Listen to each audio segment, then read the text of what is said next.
Assalamualaikum warahmatullahi wabarakatuh. Alhamdulillahirabbil alamin wa kafa, salatu wassalamu ala sayyidina Muhammadinil Mustafa wa ala alihi washabihi ahli sidqi wal wafa, amma ba'du. Hadratal muhtaramin, para masyayikh, para kiai, para lora, wabil khusus sahabat saya Rakaror SP, sarjana poligami.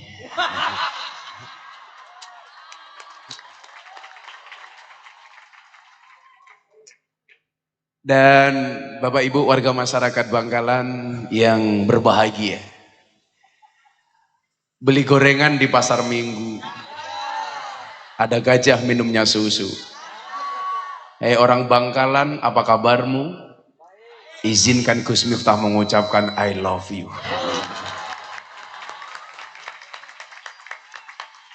Saya kemarin berangkat dari Jogja ke Jepara, lanjut ke Kediri. Tadi malam saya ada acara di pelosor resepsi putranya Gus Kausar. Saya pamit sama istri saya. Beb. Istri saya jawab, iya say. Bukan sayang sih, syaitonir rajim. Abah kemana? Saya tur Jawa Timur. Kemana? Ke Bangkalan. Aduh, jangan ke Rakaror. Kenapa? Takut ketularan. Sebenarnya bukan saya takut sama istri, Bu. Cuman istri saya lebih berani. Maka malam hari ini saya sangat berbahagia, walaupun tadi saya dikasih kabar sama Rakaror, Bangkalan hujan. Tapi yakinlah hujan itu turun bukan jatuh. Karena yang jatuh aku, jatuh cinta sama kamu. Maka saya bilang, bila langit punya pelangi untuk dibanggakan, hari ini saya punya orang Bangkalan untuk dipertahankan.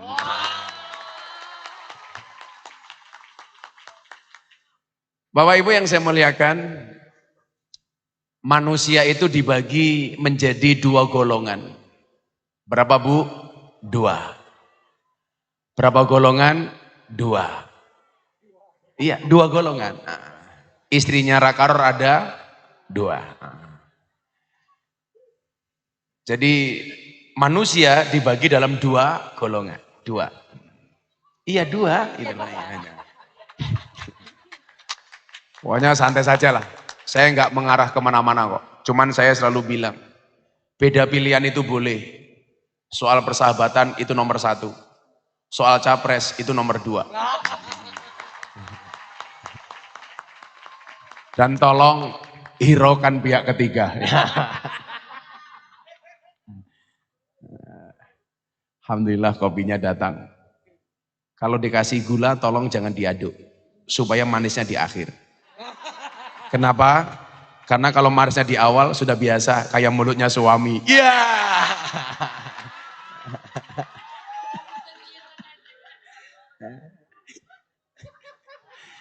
Insya Allah kalau Ramin ini nasibnya tidak jauh dari saya lah. Apa dua golongan itu? Yang pertama adalah man wahaba nafsahu lidunya lan tu'tiyahud dunya illa qit'ata ardin yudfanu fiha. Ini golongan pertama. Barang siapa memasrahkan dirinya untuk dunia, dia tidak akan pernah mendapatkan dunia illa qit'ata ardin, kecuali secuil dari bumi yang pada akhirnya yudfanu fiha. Bumi itu akan menguburkannya di dalamnya. Yang pertama. Yang kedua, ini yang menarik. Karena memang yang menarik nomor 2. Ini dalilnya ini maksudnya. Man wahaba nafsahu lillah. Sayu'tihillahul jannata arduas samawatu wal ard.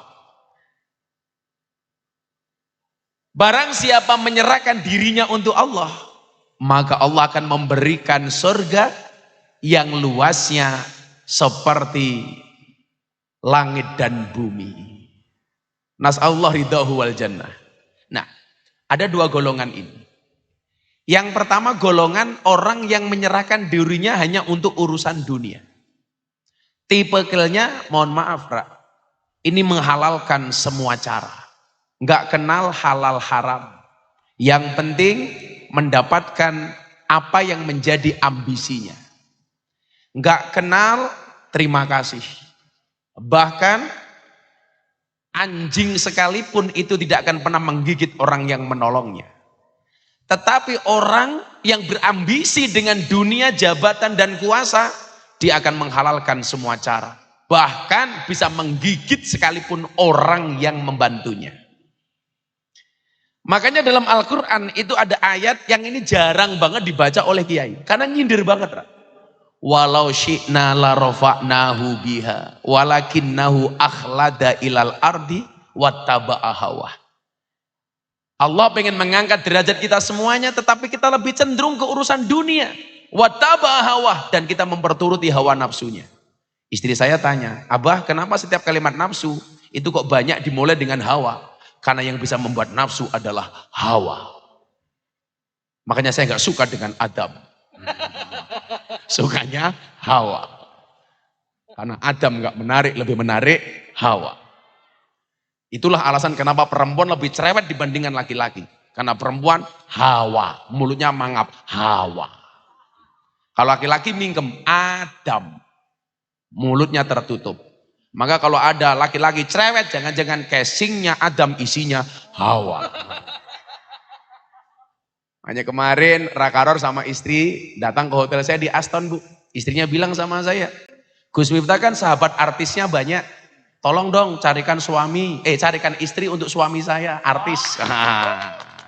Saya tanya sama Nengnya, maunya siapa Neng? Aura Kasih. Wah. Akhirnya saya lobby ke Jakarta, ternyata yang mau bukan Aura Kasih, tapi Lucinta Luna.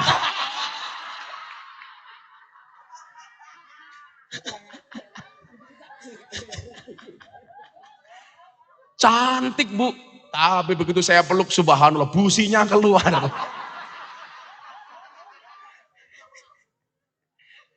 Kalau di sini kan Gus-gus itu Lora. Nah, kalau Lucinta Lunya itu Laura. Lanang ora wedok ora. Ya Allah, saya jadi ingat dulu almarhum Dorce Gamalama itu wasiat. Pengen dikebumikan, dimatikan dalam keadaan perempuan. Saya ditanya sama wartawan, Gus gimana itu wasiatnya Dorce Gamalama? Besok kalau mati pengen diperlakukan seperti perempuan. Saya jawab nggak bisa. An-nasu yamutuna ala ma'asu. Manusia itu ya dimatikan sebagaimana kebiasaan dia hidup. Dorce itu kan cowok. Nama aslinya Dedi Yuliardi Azhari. Artinya kalau dia mati ya harus diperlakukan seperti laki-laki. Nah, perempuan, wartawannya tanya lagi begini, emangnya beda Gus? Oh beda. Laki-laki sama perempuan, beda. Memperlakukannya kan beda. Niat sholat jenazahnya saja beda kok. Kalau cowok hada, kalau cewek hadihi. Kemudian kain kafannya juga beda. Perempuan lebih tebal dibandingkan kain kafan laki-laki. Itulah mas-mas kamu ingat. Cowok itu sudah mati saja masih boros. Cewek itu sudah mati saja masih boros. Apalagi masih hidup. Boros. Gak ada istilah cewek matre, yang ada cowok kere. Lah. Betul? Itulah bedanya laki-laki sama perempuan. Laki-laki itu semakin kaya, dia akan semakin butuh perempuan. Sementara perempuan semakin kaya nggak butuh laki-laki. Itulah alasan kenapa di surga itu ada bidadari, nggak ada bidadara. Karena puncak kenikmatan laki-laki itu ya perempuan. Sementara puncak kenikmatan perempuan adalah harta emas dan permata. Wah. Makanya sekarang cowok yang good looking kalah sama cowok yang good rekening. Iya. Karena berangkat dari suami yang good rekening akan menjadikan wajah istrinya glowing. Dan di balik wajah istri yang glowing ada suami yang golong komeng. Jadi beda cowok sama cewek itu beda. Jadi cewek itu mampu menyimpan dua pria di dalam satu hati. Tapi ingat, cowok mampu membeli tanpa harus mencintai. Iya.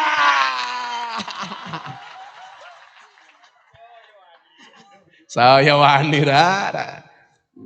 Cowok itu semakin kaya semakin nakal, tapi kalau cewek semakin nakal semakin kaya.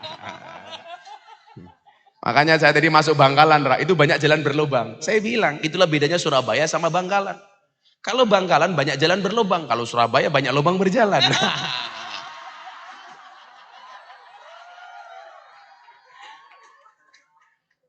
Kalau jalan berlubang karena gak ada anggaran. Kalau lubang berjalan menghabiskan anggaran. Sangel-angel gitu. Emang boleh.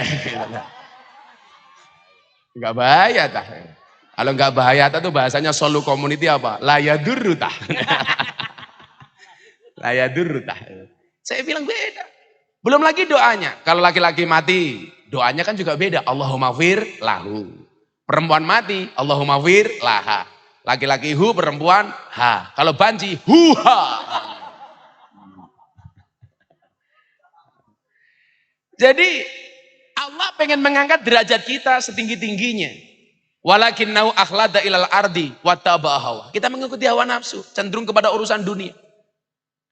Orang-orang yang mengikuti hawa nafsunya cenderung kepada urusan dunia, famasaluhu kamasalil kalbi. Maka perumpamaannya seperti anjing. Apa karakter anjing itu? Karakternya satu, ing tahmil alaihi yalhas. Kalau kamu halau, dia akan menjulurkan lidahnya. Yang kedua, autatsrukhu yalhas. Kamu tinggalkan, juga kembali menjulurkan lidahnya. Pertanyaannya, kenapa anjing itu suka melet-melet menjulurkan lidahnya?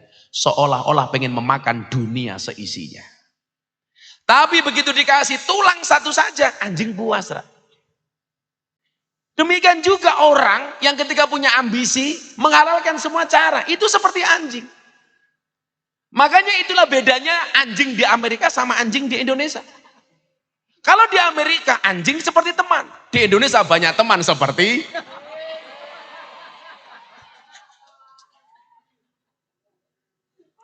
makanya ada peribahasa yang menarik orang Arab yang sering saya sampaikan.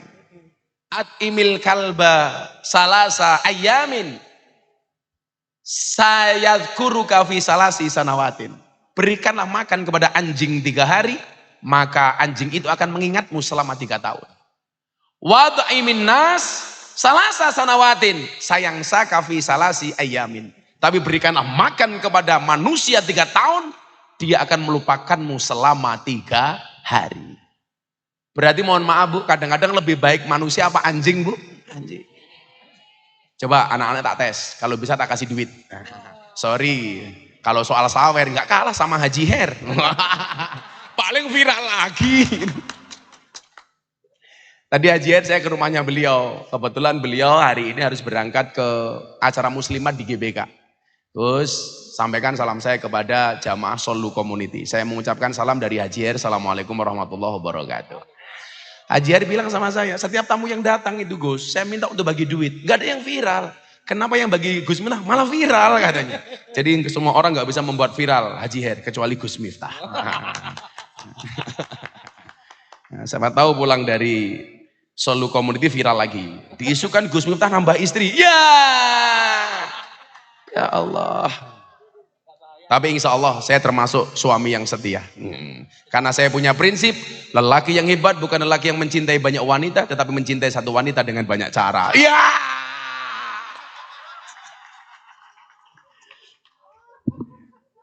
Lelaki yang mencintai banyak wanita berarti dia memahami wanita. Tetapi lelaki yang mencintai satu wanita berarti dia memahami cinta. Wow.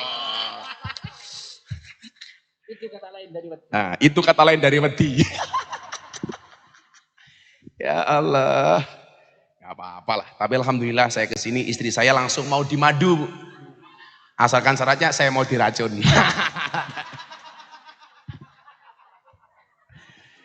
Ya Allah. Kalau lora-lora yang di belakang itu, mereka punya prinsip nikah itu ibadah dan ibadah paling baik dilakukan secara sembunyi-sembunyi. Karena kalau dipamerkan nggak berpahala. Riak nggak bagus. Mendingan sembunyi-sembunyi saja. Kalau saya kan di rumah punya mobil antik. Cowok itu kalau punya mobil antik berarti dia setia. Kenapa? Karena yang tua itu harusnya dirawat bukan diganti. Ya. Tapi ingat boleh ditambah. Nah, teori cangkemnya fase. Ngelakoni deh.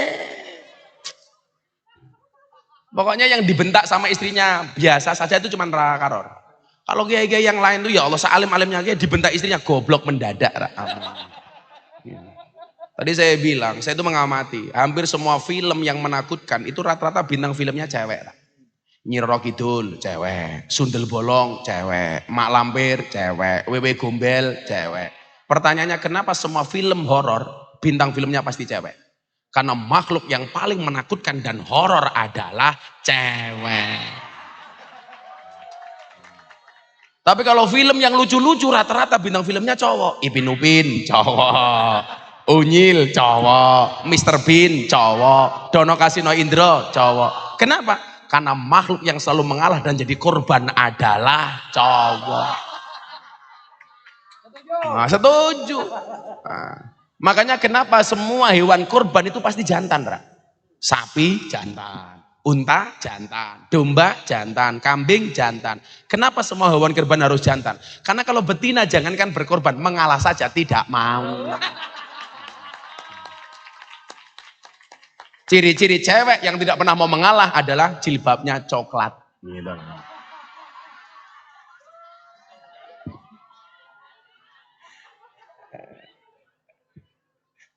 Yang jilbabnya biru insya Allah lebih parah.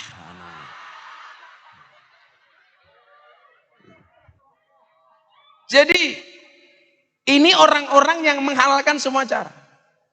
Makanya kemudian disitulah ketika kita menghadapi orang-orang seperti itu dikatakan begini, Jawahirul Insan fi salasatin. Mutiara seseorang itu ada dalam 3 hal. Yang pertama apa? Kitmanil fakri hatta yadunnan nas annaka ghaniyun. Menyembunyikan fakir, kemiskinan sehingga manusia berprasangka bahwa kita adalah orang yang kaya. Kitmanil fakri hatta yadunnan nas annaka ghaniyun. Menyembunyikan kemiskinan. Maka mohon maaf, saya itu senang berbagi bukan karena saya banyak duit. Anda salah. Walaupun mbah saya itu kaya 7 turunan. Mbah Muhammad Besari Ponorogo. Persoalannya saya keturunan nomor 9. Loh, saya nomor 9, Ra, bukan nomor 7. Udah habis gak melok, Ra. Gitu. Karena kalau saya hitung nomor 9, Miftah, Kiai Muhammad Murodi, Muhammad Boniran, Muhammad Usman, Kiai Jalal Iman, Karyonawi, Madarum, Muhammad Ilyas, Muhammad Besari. 9. Mbah saya kaya. Persoalan itu tadi, saya nomor 9.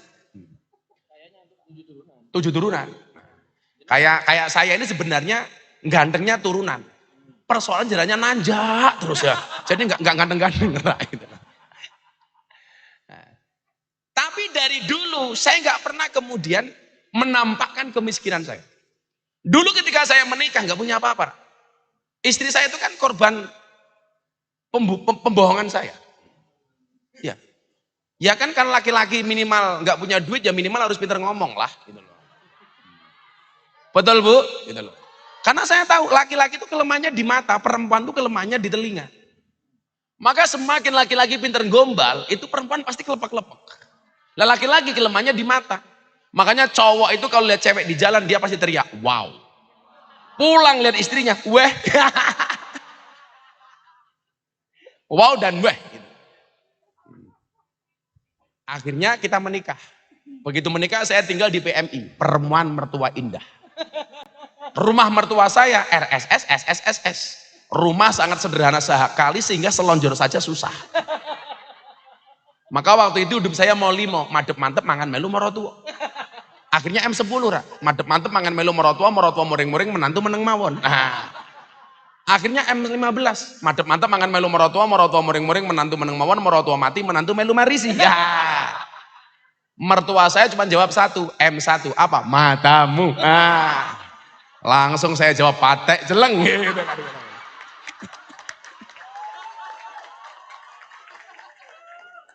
Lah saya ngomong Madura biasanya cuma patek celeng tok itu nggak tahu. Saya bilang sama Rakaror, gimana supaya saya bisa cepat ngomong Madura gampang? Nikah sama cewek Madura. Iya. Kan aku takut. Tapi dari dulu mindset saya itu nggak mau jadi orang miskin. Jadi kaya atau miskin itu sebenarnya mindset, Mas. Orang kaya punya banyak duit, dia suka sambat miskin. Tapi orang nggak punya duit, dia nggak pernah mengeluh, nggak pernah sambat, dia kaya. Dan saya nggak pernah mau sambat sama orang, malu saya. Makanya Pak Kitmanil Fakri, menyembunyikan kemiskinan, nggak usah ditampak-tampakkan. Maka saya bilang, saya ketemu dengan Najia itu cocok, karena sama-sama suka memberi. Bagi saya, kaya itu bukan seberapa banyak yang kamu miliki, tapi seberapa banyak yang kamu beri. Karena bagi saya memberi bukan karena saya kaya, tapi karena saya mengerti betapa susahnya orang menderita. Makanya kalau kemudian hanya tangan di atas lebih baik daripada tangan di bawah. Ah, udah hafal saya. Ibu-ibu Bangkalan, lebih suka mana? Di atas apa di bawah?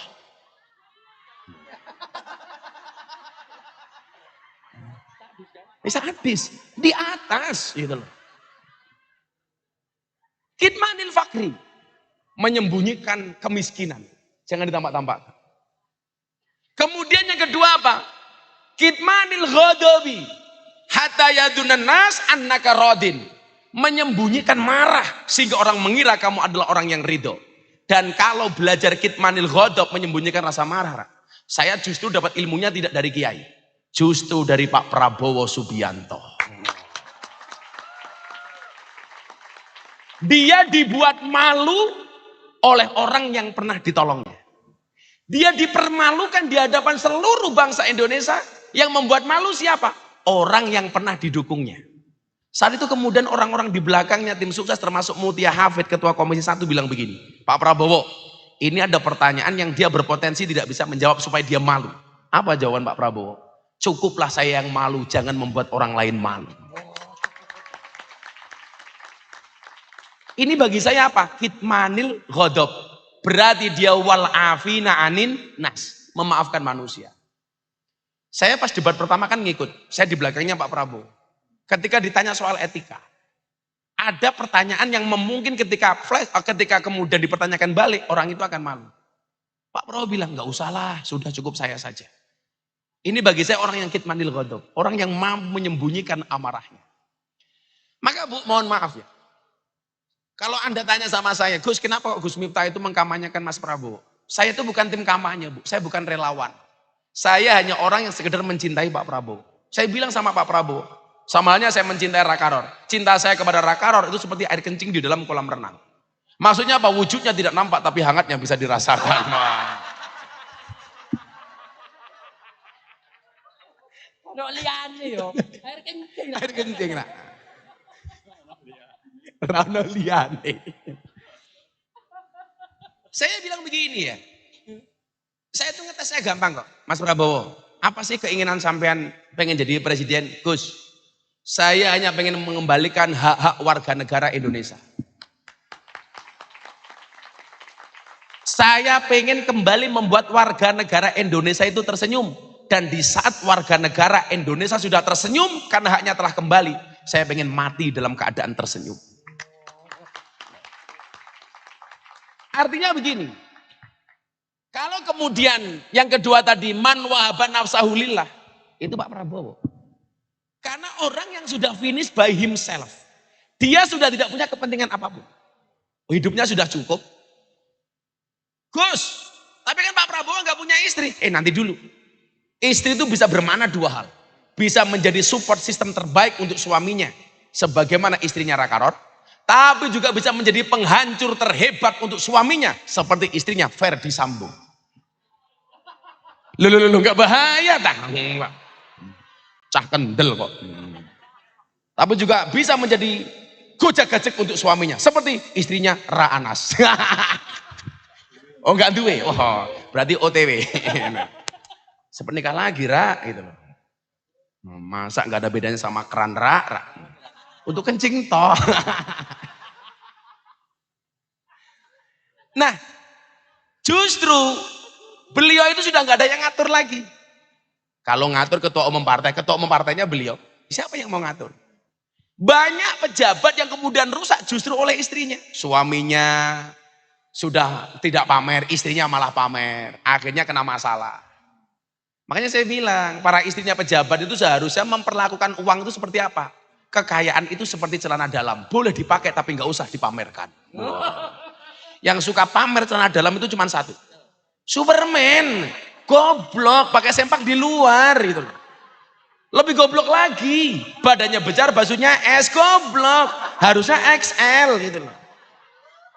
Yang paling goblok siapa? Yang nonton. Tahu orang goblok kenapa ditonton? Makanya kenapa Superman itu kalau terbang, tangannya begini.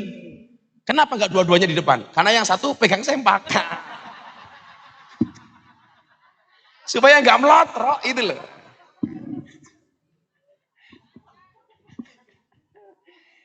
Jadi ketika wahaba nafsaulillah, tulus ikhlas. Itulah kenapa alasan Gus Dur mengatakan manusia Indonesia yang paling ikhlas adalah Pak Prabowo.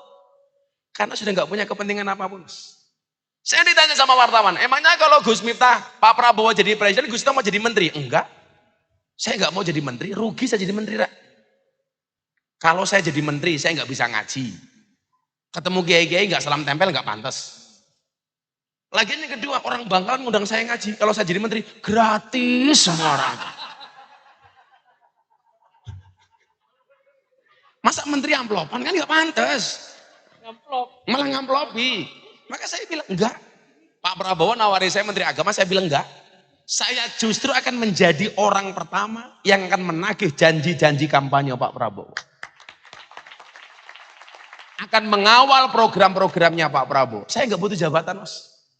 Saya nggak butuh. Masa menteri agama gondrong kan nggak pantas gitu loh. Belum jadi menteri saja nambah istri susah, apalagi jadi menteri. Ya.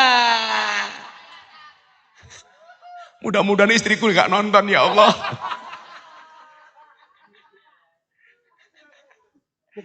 Oh gede, waduh nonton istriku ini. Santai pun, hoak. Maka kemudian apa? Ketika Gus Dur mengatakan itu paling ikhlas, ya benar. Makanya saya punya syair itu, lontong tahu, ono lontong sate, ra usah galau, pilih Prabowo Gibran wae.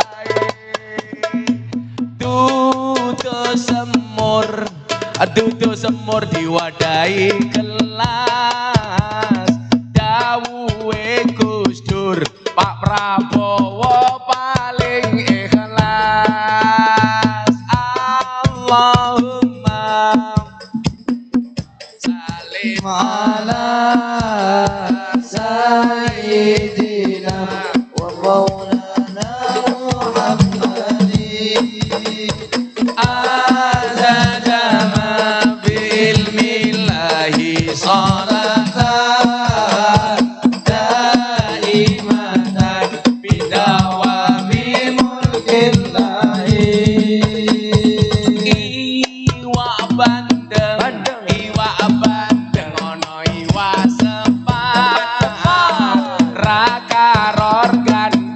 Muga-muga bojone papat. Amin. Kabul ya Rabb. Kabul.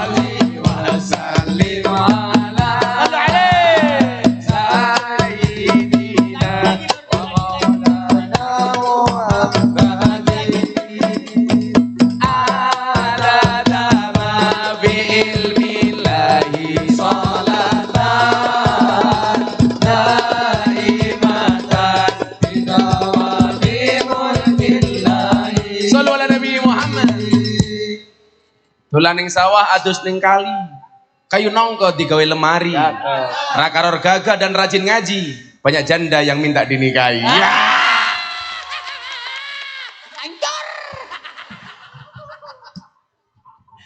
Makanya kalau saya itu suka terbang di Indonesia, paling suka mendarat di Bandara Surabaya. Itu bandara yang paling disukai oleh laki-laki, Bandara Juanda.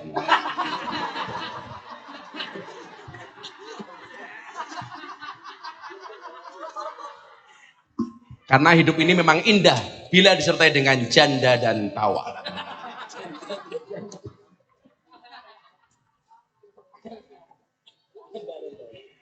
Kalau kamu santri-santri nikah dengan janda, nggak ada malam pertama, adanya malam terusan.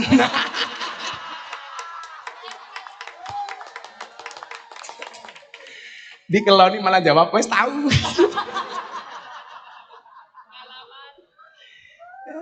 Ibarat naik kuda, kalau kamu nikah dengan janda nggak perlu diajari, lari sendiri. Ada janda di sini, Bu? Oh, banyak.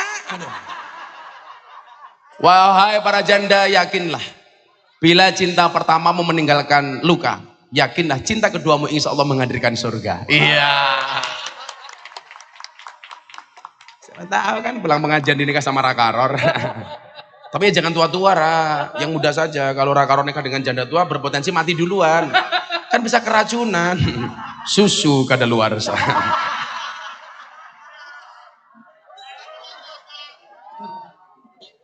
Tapi beginilah, Bu. Oke lah, saya memang dari awal saya Rakaror ini memang membantu Mas Prabowo untuk mewakafkan dirinya untuk Indonesia. Tapi saya sendiri nggak mau kemudian gara-gara kontestasi pilpres kerukunan menjadi rusak. Maka kemudian saya punya prinsip politik secukupnya, persaudaraan selamanya. Betul? Iya. Makanya itu tadi bertemu lawak, sing ning pinggir dicoblos ora kepenak. Ono luwak diuntal gajah pengen penak, coblos wae sing tengah. Nah. Kan khairul umuri awsatuha. Maka santri itu nggak usah nganan, nggak usah ngiri, cukup di tengah-tengah saja. Sehebat hebatnya pendukung nomor 1, kalau ngerokok tetap begini, nggak mungkin begini. Megangnya rokok gimana? Susah gitu. Kalau hari ini orang mengatakan Kiai, Lora, Gus, nggak usah politik-politikan, nggak usah capres-capresan, cukup ngaji saja, cukup ngurusi tahlilan saja, manakipan saja. Ini yang ngomong pasti dua kemungkinan. Yang pertama orang fasik. Karena kalau orang baik nggak mau mendukung capres, nggak mau dekat dengan politikus calon presiden, maka yang berpotensi dekat dengan capres itu orang jahat, orang fasik. Padahal hari ini mohon maaf, pola beragama seorang calon presiden umpamanya itu tergantung siapa yang mendekatinya. Kalau yang mendekati orang Ahlus Sunnah, ya pola beragamanya Ahlus Sunnah. Kalau yang mendekati orang Wahabi, ya pola beragamanya Wahabi. Kalau yang mendekatinya orang ramah, ya dia akan menjadikan Islamnya ramah. Tapi kalau yang mendekati orang yang suka marah-marah, ya Islamnya akan penuh dengan kemarahan. Makanya saya bilang sama Mas Prabowo, Mas, ada hikmahnya Anda tidak jadi presiden di tahun 2014-2019. Apa hikmahnya, Gus? Bayangkan saat itu Anda dikelilingi sama orang-orang Islam garis keras. Kalau seandainya Anda jadi presiden saat itu, kebayang nggak? Istana istrinya orang-orang keras. Masuk istana teriak, takbir, Allah, menakutkan, rak gitu. Sekarang 2024, itu kan, tetap dua jari gitu loh.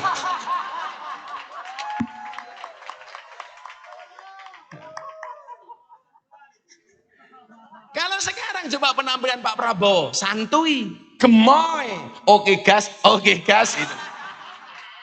Karena di sekelilingnya orang-orang yang ramah, orang-orang yang asik.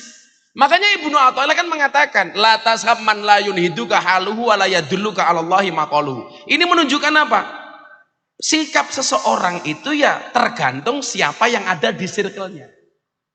Makanya saya sama Rakaror, sama Deddy Corbuzier, sama siapapun menempatkan diri sebagai sahabat. Apa perbedaan sahabat, teman, dan pacar? Siapa itu teman? Teman adalah 1000 orang yang datang di saat kamu senang. Siapa itu pacar? 1 orang yang membuat kamu melupakan 1000 orang teman. Tapi yang kita cari bukan teman, bukan capar, tapi sahabat. Siapa itu sahabat? 1 orang yang tetap bertahan di saat 1001 orang meninggalkan Anda. Wah. Makanya sahabat itu seperti mata dan tangan. Mata menangis, tangan mengusap, tangan terluka, mata menangis. Rokok menang.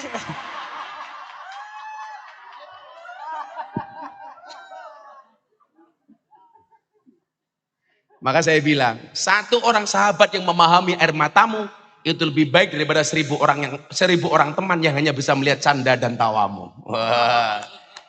Jadi maka kemudian sekelilingnya ini menjadi penting. Saya nggak mau kemudian Mas Prabowo ini dikelilingi sama orang-orang yang keras. Dengan alasan itulah saya masuk. Kalau Anda nanya sama saya, sejak kapan Gus mendukung Mas Prabowo? Saya bilang, hilal belum nampak, saya sudah isbat. Kalau hari ini banyak orang mendekat, lumrah karena potensi menang besar. Kalau saya dulu ketika posisi Pak Prabowo itu surveinya masih di bawah Mas Ganjar. Saya menyatakan mendukung beliau. Bukan persoalan apa. Persoalannya cuma satu. Saya pengen kemampuan Pak Prabowo diwakafkan untuk Indonesia. Kemudian yang kedua apa? Karena perintah guru saya. Siapa? Maulana Al-Habib Lutfi bin Yahya Pekalongan. Kalau Anda bertanya sama saya, kok Gus Dur dikit banget sama Habib Lutfi? Satu, saya anak ideologis Habib Lutfi. Soal gerakan moderasi, soal gerakan kebangsaan. Kemudian yang kedua, kebetulan Mamah Salmah, istrinya Habib Lutfi, itu satu nasab dengan saya. Cuman mbah saya yang duriahnya Kanjeng Nabi itu Syarifah dari putri. Kalau seandainya maka kemudian menikah dengan Ahwal. Jatuhnya saya Ahwal. Kalau seandainya mbah saya putri Syarifah nikah dengan Habib, oh saya Habib ra. Jangan macem-macem ra. Saya belum Habib saja sudah kontroversi. Apalagi Habib, tes DNA ra. Saya kemarin hal Solo, itu dipeluk sama banyak Habib. Karena saya dianggap membela soal duriahnya Nabi.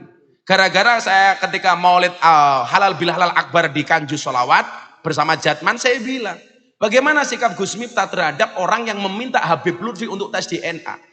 Ini bagi saya bukan suul adab, tapi biadab. Orang sekelas Habib Lutfi, dengan kapasitas yang sedemikian rupa masih dicurigai nasabnya. Ini goblok. Ini jahil murakkab. Habib Lutfi loh, Ra. Maka kemudian yang saya pakai dalil adalah Sayyid Abdullah Al-Haddad. Wa ala kafatil muslimin ayataqidu hubbahum wa mawaddatahum wa aywakiruhum wa yu'adimuhum bi ghairi huluwin wala syarafin. Jadi terhadap duriahnya Kanjeng Nabi, kita harus hormat, takdim, memuliakan tanpa berlebih-lebihan. Sehingga hari ini kalau kemudian mencuri, lah kalau yang kamu curigai di luar Habib Lutfi karepmu lah. Umpamanya Habib Bahar, ya karepmu lah. Lah Habib Lutfi, cak, kan dancuk gitu loh. Lah kalau ngomong dancuk dalam konteks yang pas, itu nggak apa-apa, Rak. Saya tuh ngomong dancuk dalam rangka mempertahankan muhafadzah alal khotim. Mempertahankan kearifan lokal, Pak. Karena kalau nggak ada tokoh NU yang berani ngomong dancuk, saya khawatir dancuk akan diklaim sebagai milik Malaysia. Kan Malaysia sukanya mengklaim. Reok Malaysia, rendang Malaysia, wayang Malaysia, keris Malaysia. Kalau orang Indonesia nggak berani ngomong dancuk, saya khawatir lama-lama Ipin Upin ngomong dancuk, gitu loh. Kan nggak lucu, dancuk. Jadi saya ngomong dancuk itu Bu dalam rangka muhafadzah alal qadim. Saya nggak ngomong soleh loh ya. Dalam rangka wal aqdu bil jadidil aslah. Kalau saya itu bukan lagi bil jadidil aslah sebenarnya, bil ajdadil aslah. Yang lebih modern, yang lebih baru. Makanya saya bilang kenapa saya ngumpul ke kiai-kiai kampung itu. Karena bagi saya kiai-kiai kampung itu termasuk orang yang muhafadzah alal qadimi soleh. Sementara orang kayak saya ini wal aqdu bil ajdadil aslah.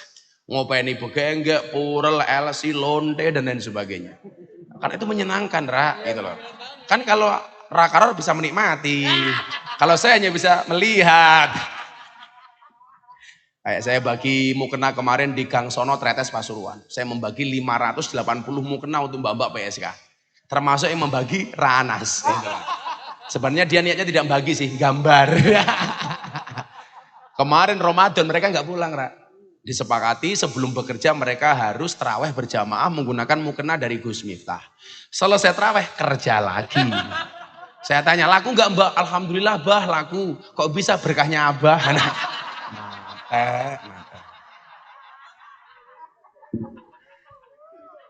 Jadi saya minta satu ya Bu ya. Karena la tadkhuluna jannata hatta tu'minu wa la tu'minu hatta tahabu. Sekali-kali kamu tidak akan masuk surga sehingga kamu beriman. Kamu bisa dikatakan beriman sehingga memiliki rasa cinta dan kasih sayang. Bendera partai boleh banyak, tetapi nggak boleh lebih tinggi daripada merah putih. Jadi nggak boleh kemudian kita berantem hanya gara-gara beda caleg. Nggak boleh. Caleg-caleg sekarang kan modalnya cuma dua, berani dan sabar. Berani mengumbar janji dan sabar dalam melaksanakan janji-janjinya. Makanya sekarang setan, demit, jin, iblis itu nggak mau tinggal di pepohonan, kalah sama gambar caleg. Untuk gambar saya di tembok. Untung gambarnya di tembok katanya. Caleg kan begitu gitu loh. Bahkan setan tuh heran sama gambarnya caleg. Kenapa canggahnya merengkes nggak mingkem-mingkem?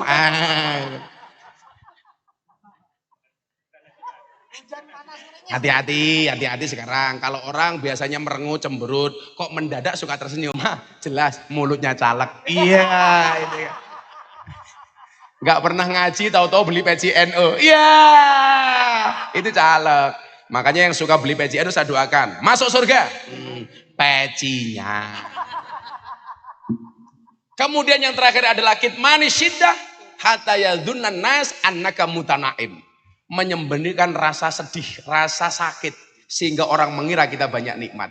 Makanya yuk, apapun keadaannya Bapak Ibu, kita senang-senang saja, enjoy saja. Kalau tadi Rakaror bilang Gus Miftah itu selalu happy, karena menyembunyikan kesedihan. Karena wama nursilul mursalina illa mubasir. Dakwahnya orang NU itu harus mubasir, bukan mundir. Mengutamakan mubasir, bukan mundir. Mengutamakan senang, bukan susah. Saya hanya berpikir begini, Nuaiman itu masuk surga karena membuat ketawa Kanjeng Nabi. Maka Kanjeng Nabi itu sangat mencintai umatnya. Maka saya gantian membuat ketawa umatnya Kanjeng Nabi supaya saya bisa membersamai Nuaiman di surga. Bahkan Nuaiman itu mampu membuat tersenyum Nabi. Bahkan ketika sudah di alam kubur. Ketika Nuaiman mati, kemudian Nabi dikasih tahu, Nabi, sahabatmu Nuaiman mati. Nabi bersedih. Kemudian Nabi yang berkenan memandikan dan mengkafankan serta mensolatkan si Nuaiman. Wallah, jasad yang disentuh oleh kulitnya Kanjeng Nabi tidak akan pernah disentuh api neraka. Begitu selesai sholat, dibawa ke pemakaman, dikuburkan sama Nabi. Begitu selesai penguburan, Nabi bilang, semua sahabat pulang. Kenapa Nabi nggak pulang? Saya ingin memastikan Nuaiman mampu menjawab pertanyaan Munkar dan Nakir. Karena salah satu mukjizat Nabi bisa tahu, bisa paham perkataan Munkar Nakir kepada ahli kubur. Begitu yang lain pergi, Munkar Nakir datang. Munkar Nakir itu wajahnya sangat menakutkan, lebih menakutkan dari wajahnya Ra'anas. Serem sekali dia. Begitu datang, Munkar Nakir bilang apa, Bu? Assalamualaikum ya ahlal jannah. Mudah-mudahan kalimat ini yang kita dengar begitu besok kita di alam kubur. Amin. Keselamatan bagimu wahai calon penghuni surga. Masya Allah. Kemudian Munkar Nakir bertanya kepada Nuaiman. Ya Nuaiman, man rabbuka, siapa Tuhanmu? Allahu Rabbi. Bagus. Kemudian ditanya. Ya Nuaiman, man nabiyuka, siapa nabimu? Apa jawaban Nuaiman? Pertanyaannya nggak salah. Karena merasa Nuaiman sangat dekat dengan Nabi. Kok ditakoni nabimu sopo? Kan goblok. Kira-kira begitulah. Pertanyaannya nggak salah. Munkar Nakir itu kan SOP. Sesuai dengan prosedur. Kembali dia bertanya, ya Nuaiman, man nabiyuka? Dijawab lagi sama Nuaiman, pertanyaanmu nggak salah. Malaikat Munkar Nakir kembali berteriak, ya Nuaiman, man nabiyuka? Dengan suara yang sangat keras. Nuaiman menjawab, jangan keras-keras, orangnya di atas itu loh, gitu loh. Nabi Muhammad begitu mendengar jawaban Nuaiman kembali tersenyum. Bahkan Nuaiman mampu membuat tersenyum Nabi di saat dia sudah mati. Maka kalau saya ditanya, kenapa Gus Miftah kok lucu? Nabi suka dengan Nuaiman karena kelucuannya. Nabi sangat mencintai umatnya. Bahkan ketika mau mati, ummati, saya nggak rela umatku masuk neraka. Ummati, saya nggak rela umatku nggak bahagia. Ummati, saya nggak rela umatku tidak masuk surga. Sama dengan kiai-kiai sekarang yang nyalek lah. Belum mati sudah. Ummati, aku nyalek ummati. Coblos aku ummati. Ummati, aku bangun masjid ummati. Mana semennya ummati? Sumpah bukan Ra Amin, sumpah. Tapi Ra Imron, oh bukan Ra Amin, tapi Ra Imron. Kayak ada capres yang mengatakan apa? Kalau tidak siap debat, ya nggak usah debat. Sekarang dibalik, kalau nggak punya duit, ya nggak usah ikut pilpres gitu loh. Jangan minta donasi. Rakyat sudah susah malah disuruh donasi. Ada saja. Maka begitu Ibu, insya Allah setelah pertemuan malam hari ini mudah-mudahan saya bisa sering ke Bangkalan. Karena saya sangat mengidolakan saya Ahmad Khalil Al-Bangkalan. Kebetulan beliau cicitnya, ya siapa tahu lah. Besok kita bersama di dunia, bertetangga di surga. Amin Allahumma amin. Salatullah, salamullah, ala toha rasulillah. Salatullah, salamullah, ala yasin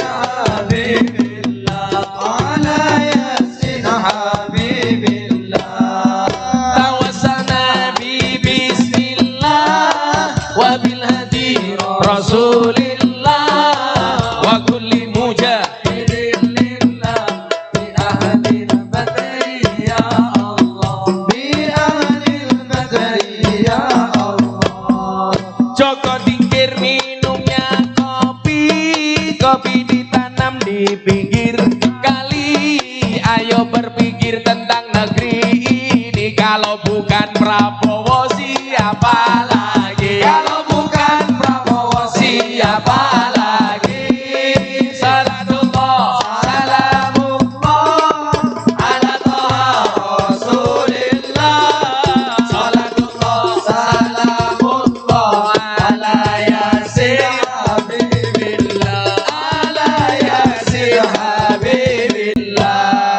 Tawassalna bi bismillah wa bil hadi Rasulillah wa kulli mujahidin lillah bi ahlil badri ya Allah bi ahlil badri ya Allah. Minum kopi rasanya nikmat, makan gorengan dari ketela. Mari ngaji dan bersolawat. Prabowo Gibran untuk Indonesia. Prabowo Gibran untuk Indonesia. Salatullah salamullah ala Rasulillah. Salatullah salamullah ala Yasin Habibillah, ala Yasin Habibillah. Tawassalna bi bismillah wa bil hadi Rasulillah wa kulli mujahidin lillah bi ahlil badri ya Allah bi ahlil badri ya Allah. Gus Miftah itu seorang dai menjunjung tinggi toleransi.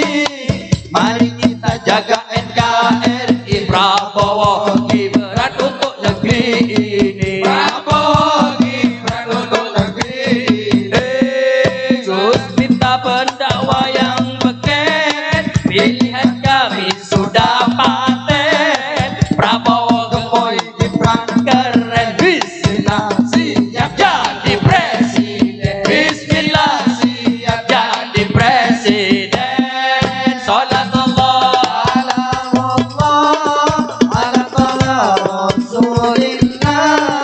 Salatullah salamullah ala Yasin Habibillah, ala Yasin Habibillah. Tawassalna bi bismillah wa bil hadi Rasulillah wa kulli mujahidin lillah bi ahlil badri ya Allah bi ahlil badri ya Allah. Bangkalan bersama Gus Miftah, Rakaror lumayan gagah, tapi sayang walaupun gagah istrinya nggak nambah-nambah, istrinya nggak nambah-nambah. Salatullah salamullah ala Toha Rasulillah. Salatullah salamullah ala Yasin Habibillah, ala Yasin Habibillah. Tawassalna bi bismillah wa bil hadi Rasulillah wa kulli mujahidin lillah bi ahlil badri ya Allah bi ahlil badri ya Allah. Tuku bawang kleru mrica wis kebacut sayang mung dianggep kanca. Semarang kaline budhek sing disayang matane bijak, sing disayang matane bijak. Salatullah salamullah ala Toha Rasulillah. Salatullah salamullah ala Yasin Habibillah, ala Yasin Habibillah. Tawassalna bi bismillah wa bil hadi Rasulillah.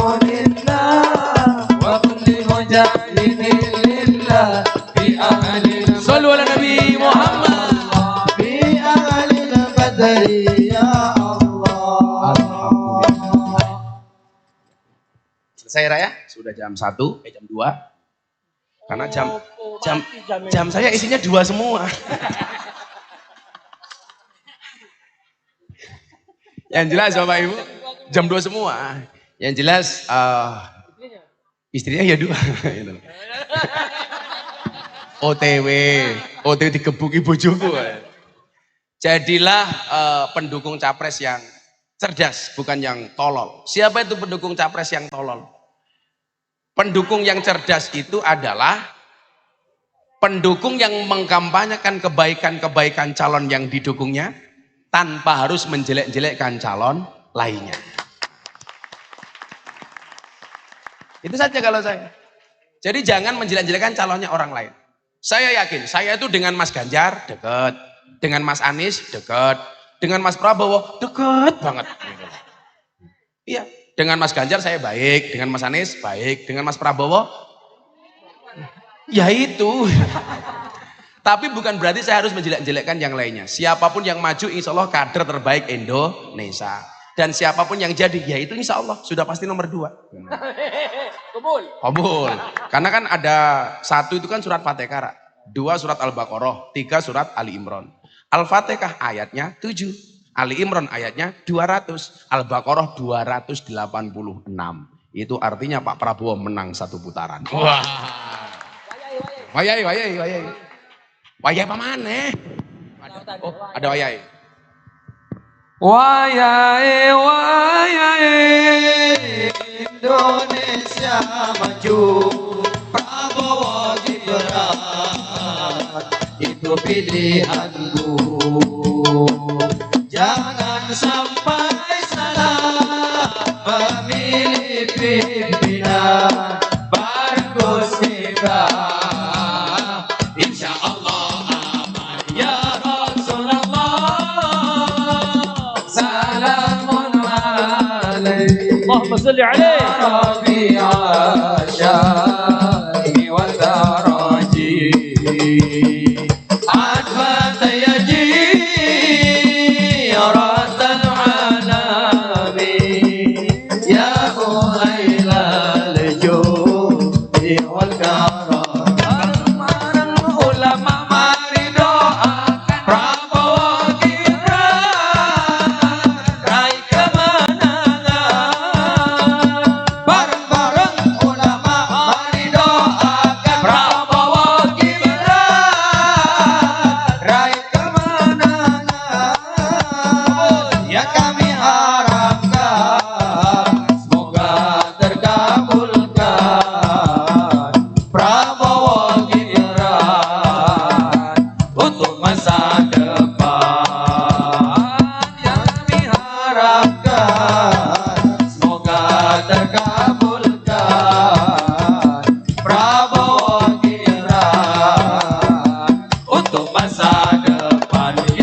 Saudara, kan udah jam 2. Melupakan Allah itu dosa. Melupakan orang tua itu durhaka. Melupakan Prabowo Gibran mana bisa? Ya. Terima kasih. Assalamualaikum warahmatullahi wabarakatuh. Udah jam 2. Jam 2 ya. Wah, ya kan di demo kan? Ya kan? Memancing. Aku capek. Aku juga. Ya udah. Alhamdulillah. Waalaikumsalam warahmatullahi wabarakatuh. Terakhir, mumpung beliau Gus Miftah belum turun dari panggung, ini ada baju kebesaran daru untuk dikenakan oleh Yang Mulia Gus Miftah.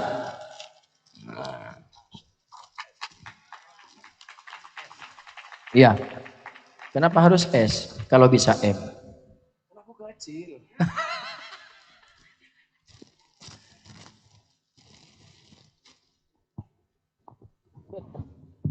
Jadi Daru itu berdiri atas dawuhnya Habib Lutfi. Jadi kalau yang mengatakan Pak Prabowo dan Mas Gibran gak ada bau NO-nya, itu jelas salah. Karena Habib Lutfi menjadi garda terdepan yang mendoakan Mas Prabowo dan Mas Gibran. Daru itu derek guru. Karena al ilmu bila sekhin fasaihu syaiton. Ilmu tanpa guru, gurunya setan. Salah milih guru, gurunya mbahnya setan. Oh, rahan. Ya Allah, makasih Ranas. Tadi saya mau dikasih baju. Jadi setelah saya pakai langsung ditagih. Suruh bayar.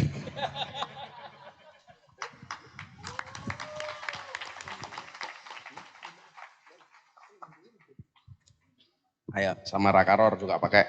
Oh, iya.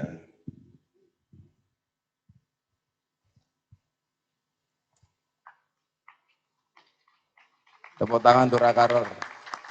Nanti kita foto, saya kirimkan ke Abah Lutfi.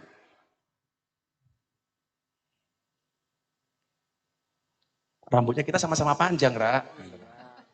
Kita kan berdua bagai pinang berbelah-belah. Pakai pinang di belakang Pak. Di belakang Pak. Ya, saya sama Rakaror sama-sama di atas panggung yang sama, tapi dengan jumlah istri yang berbeda. Aku tahu Gus Miftah memang sangat viral, tapi untuk urusan istri dia harus mengalah. Siap guru. Saya kira Rakaror itu cupu, ternyata suhu. Iya. Makasih, Rak, makasih. Ya, ya. Masih Lora itu di malam. Enggak, tinggal satu. Ya, masih lagi. Oke. Sudah, Mas.